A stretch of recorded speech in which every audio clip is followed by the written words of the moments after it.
Seorang istri di Kabupaten Banjar bunuh suami dengan cara yang sadis.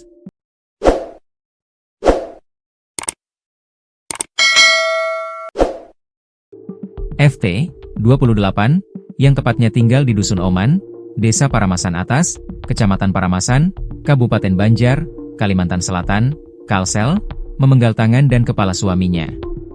Pembunuhan ini ditenggarai dugaan perselingkuhan yang dilakukan korban.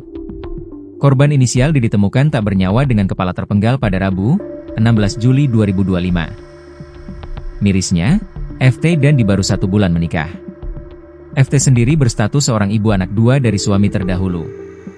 Janda 2 anak tersebut, diketahui baru menikah dengan korban di sekitar 1 bulan yang lalu.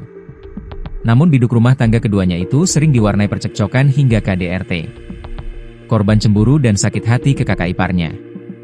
Kapolres AKBP Dr. Fadli, saat konferensi pers, Senin, 21 Juli 2025, mengungkapkan kasus terkuat setelah jasad korban ditemukan tanpa kepala di dalam hutan Desa Paramasan Atas, Kecamatan Paramasan, Kabupaten Banjar, Kalimantan Selatan, Kalsel. Korban tewas dibunuh oleh istrinya sendiri, FT, 28, dan saudara iparnya, PP. Saat ditemukan, kondisi korban sangat mengenaskan dengan sejumlah luka di tubuhnya. Selain tanpa kepala, tangan kanan korban juga terputus karena ditebas. Kepala Kepolisian Resor Banjar, AKBP Fadli, mengatakan FT membunuh suaminya secara sadis dibantu oleh saudara laki-lakinya berinisial PP, 34. Ditewas mengenaskan dengan luka parah setelah dianiaya oleh 2 tersangka, yang tak lain adalah istrinya sendiri dan saudara iparnya, ujar Fadli kepada wartawan di Markas Polres Banjar, Senin, 21 Juli 2025. Fadli menerangkan, motif pembunuhan terhadap korban dilatar belakangi persoalan cemburu. Peristiwa pembunuhan bermula pada Rabu, 16 Juli 2025, sekitar pukul 15 WITA. Ketika itu, korban bersama istri, anak, dan rombongan sedang berjalan menuju tempat kerja di hutan. Mereka berangkat dengan rombongan pekerja lainnya yang kebanyakan adalah laki-laki. Dalam perjalanan, korban sering memarahi istrinya karena diduga sakit hati akibat cemburu. Di tengah perjalanan, korban diduga marah-marah kepada istrinya karena cemburu terhadap rekan kerja dan saudara laki-laki istrinya, ungkap Fadli. Keributan memuncak di tepi Sungai Kuman, ketika korban memukul istrinya hingga terjatuh. Merasa terdesak dan terpojok, sang istri mengambil sebilah golok dan langsung menebas suaminya. Dalam kondisi terpojok, FT mengambil sebilah parang dan membacok wajah korban, beber Fadli. FT membacok lengan kiri korban hingga putus. Melihat kejadian itu, tersangka lainnya, PP, yang tak jauh dari lokasi bukannya datang melerai. PP justru ikut menganiaya korban menggunakan senjata tajam yang dibawanya. PP bahkan memenggal kepala korban untuk memastikan korban tewas.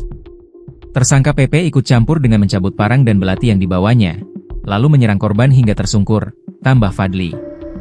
Kepada polisi, pelaku melakukan tindakan itu karena khawatir korban hidup kembali. Kedua pelaku mengaku melakukan tindakan itu karena khawatir korban hidup kembali, terang Kapolres Banjar, AKBP Dr. Fadli.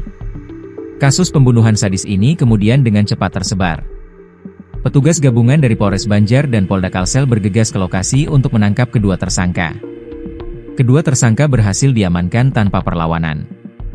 Jenazah korban kemudian dievakuasi untuk dilakukan visum dan perawatan jenazah, pungkas Fadli.